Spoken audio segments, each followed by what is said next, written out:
তো আজকে হঠাৎ করে কেন জানি না বিকেলবেলা একটু কিছু খাবার ইচ্ছে করছে। তো চলো কি খাই তোমাদেরকে দেখাই। তো রান্নাঘরে গিয়ে দেখি না একটা বিরিয়ানি প্যাকেট ঠাম্মা এনেছে।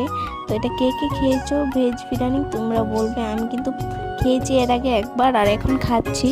তো এখানে প্রেসার কুকারে বসিয়ে দিয়েছি। এটার মধ্যে সব কিছু মশলা, এটার মধ্যে মাশরুম, তারপর পনির আছে। এটা সব কিছু মশলা টশলা দেওয়া, শুধু প্রেসার কুকারে পরিমাণ মতো জল আর এটা দিয়ে দিলে চালটা মানে ফুটে যাচ্ছে। তো এখানে প্রেসার কুকারটা ছিটি দিচ্ছে। তো এই দেখো লাবানোর পর কিন্তু এরকম লুক আসছে, কিন্তু খেতে অনেক স্বাদ ছিল এটা।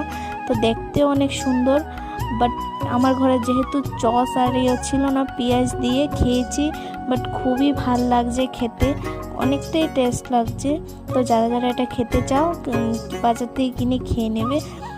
খাচ্ছি, তোমরাও কিনে খাবে। আজকের ভিডিওটা এইটুকুনি, ভালো লাগলে like comment share subscribe. Bye bye.